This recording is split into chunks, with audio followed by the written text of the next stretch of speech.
Hi guys, आज हम लोग देखेंगे कि मॉक सर्वर कैसे बनाते हैं पोस्टमैन में और उसको कैसे यूज़ करते हैं। Why do we need mock server? हमें मॉक सर्वर क्यों चाहिए? कभी कभी ऐसा होता है कि आपकी दो टीमें काम कर रही हैं। एक जना आपका हो सकता है वेब एपीआई पे काम कर रहा है जिसको थोड़ा टाइम लगेगा, जिसका प्रोजेक्ट अलग चल रहा है, या हो सकता है थर्ड पार्टी हो जो डिले कर रहा हो जिसके कारण आपका काम डिले हो रहा हो। तो आपको क्या करना है, you are the guys who are going to use that web API, consume करेंगे उस वेब एपीआई को। ठीक है, मतलब आप क्लाइंट हैं, आप वेब एपीआई नहीं बना रहे हैं। ये वेब एपीआई बनाने वालों के लिए नहीं है।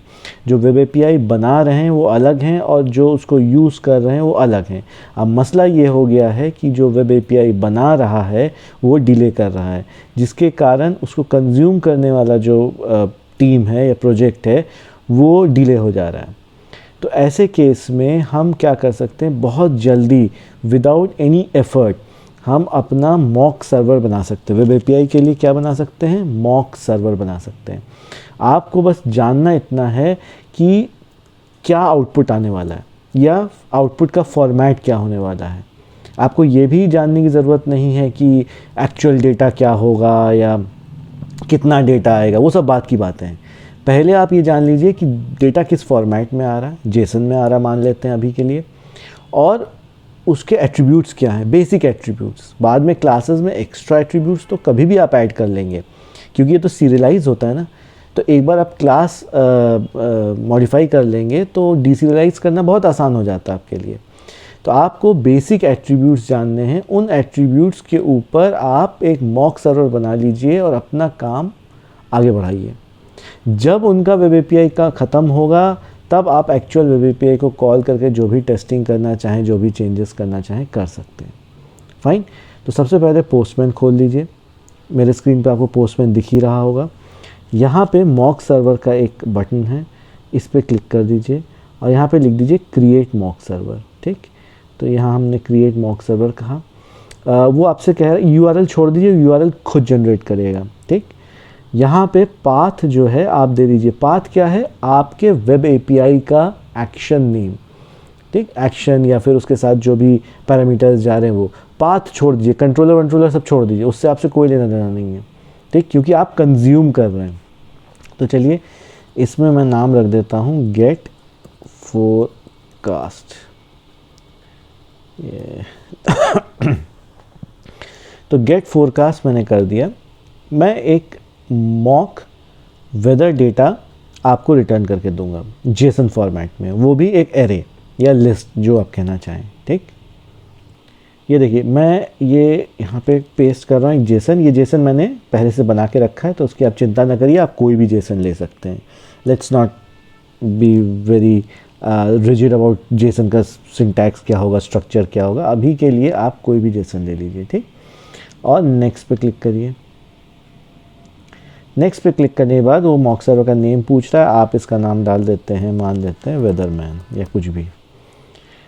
इन्वायरमेंट आपका भी कुछ नहीं है, तो इसको मॉक सर्वर को यूआरएल को सेव कर लीजिए।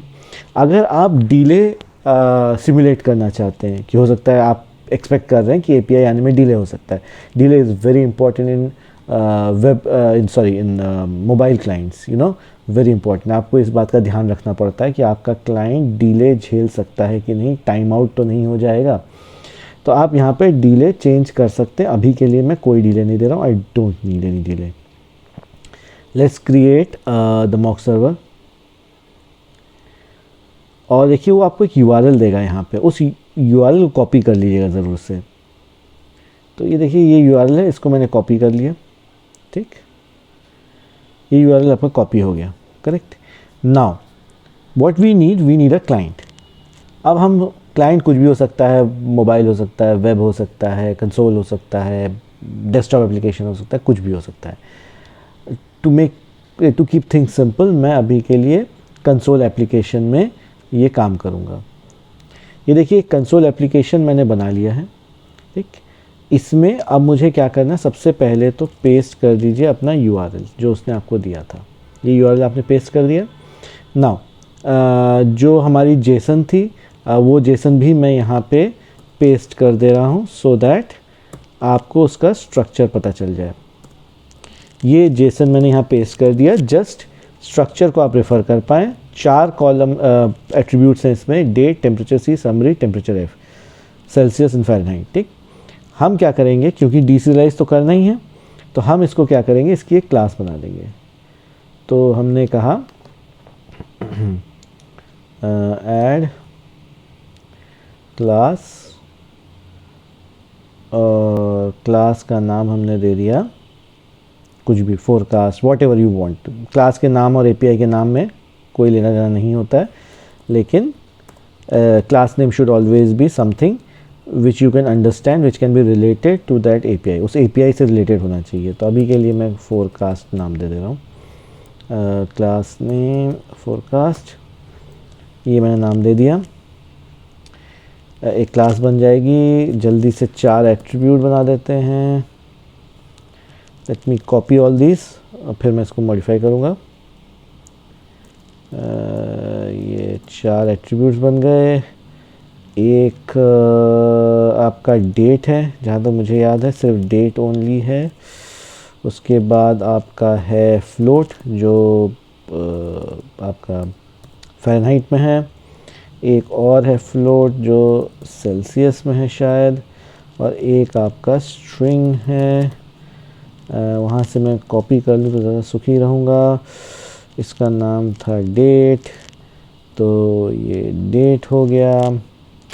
इसका नाम था टेम्परेचर सी, तो इसका नाम भी मैंने कर दिया टेम्परेचर सी, और सॉरी, इसका नाम भी कर दिया टेम्परेचर सी। इसका नाम मुझे पता है टेम्परेचर एफ होने वाला है, तो ये कर दिया। और ये समरी है, इसका नाम समरी कर दिया। चलिए इसको सेव कर देते हैं। ये हमारा बन गया सिंपल क्लास, जिसको हम डीसीरियलाइज करेंगे। अब चलते हैं अपने कोड के ऊपर। कृपया इसको डिलीट कर दीजिए, इसकी हमें ज़रूरत नहीं है। Let me delete this now. आप जानते हैं वेब एपीआई को जब कंज्यूम करना होता है, जब क्लाइंट होता है, तो क्या होता है, HTTP क्लाइंट। तो इसका नाम हमने रख दिया HTTP client, new HTTP client. ठीक, उसके बाद हमने कहा HTTP client dot base address. Base address हमारा ये ऊपर है।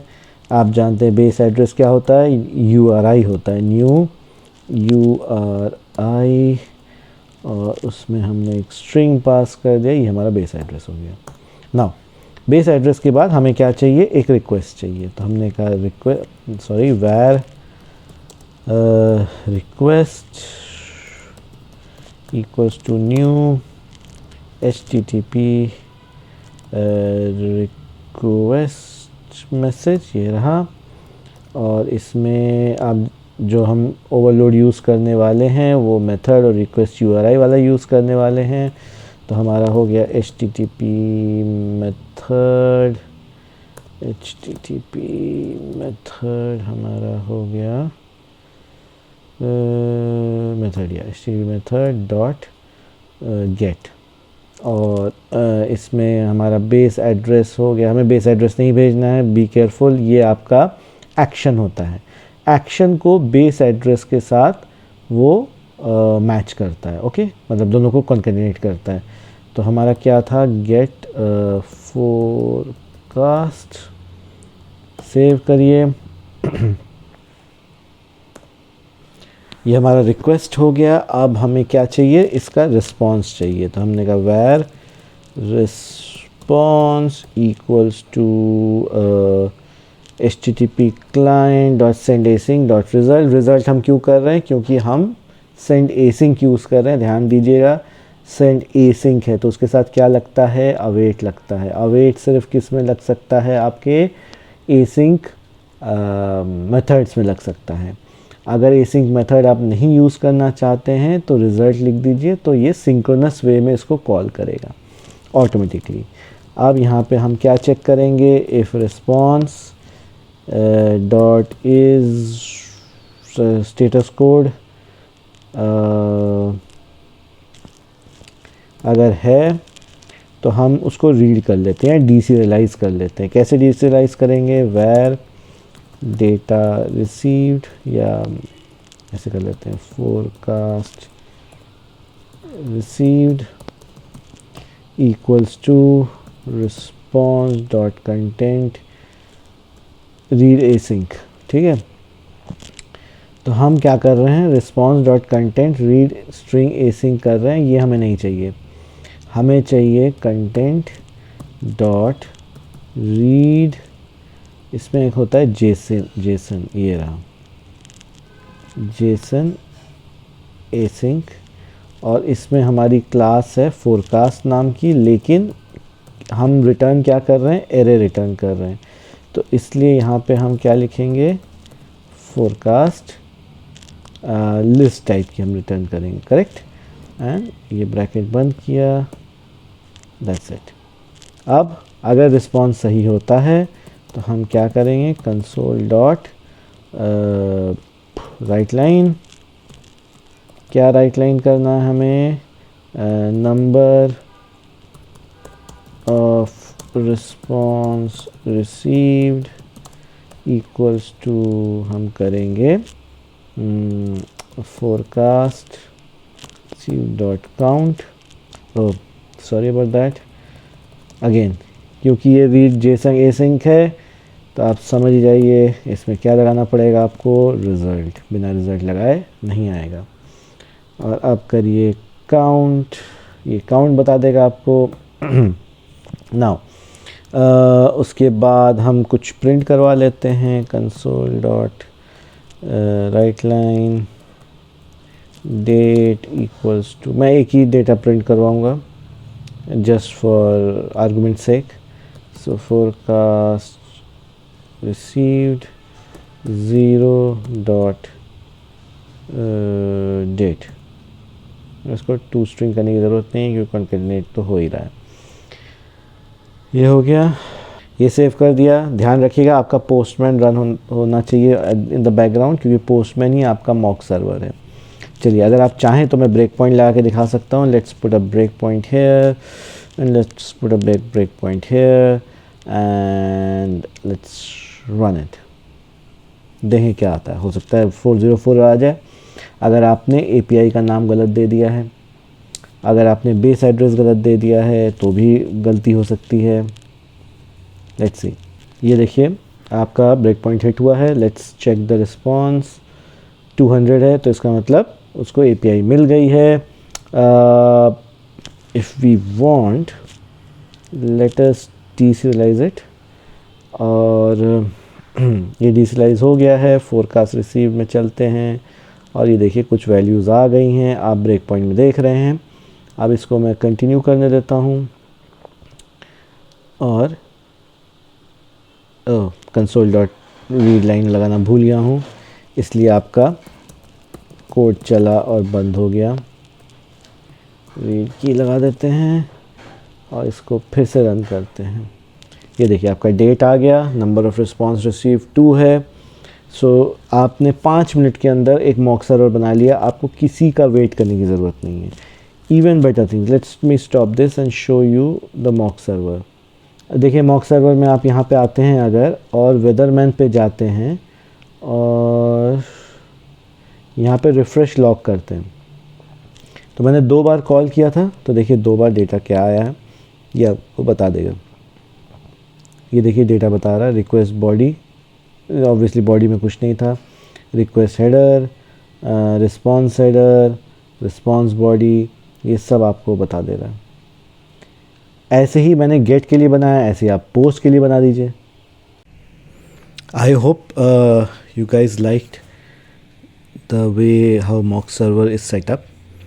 Just remember one thing, if you need to change the collection in the mock server, then you need to create a new collection or a new mock server.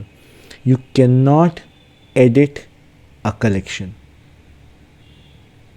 ठीक है, अगर आपको इसमें कुछ भी ऐड करना है, कोई भी एंड पॉइंट ऐड करना है, तो आप एडिट नहीं कर सकते हैं मॉक सर्वर को, आपको एक नया मॉक सर्वर बनाना पड़ेगा।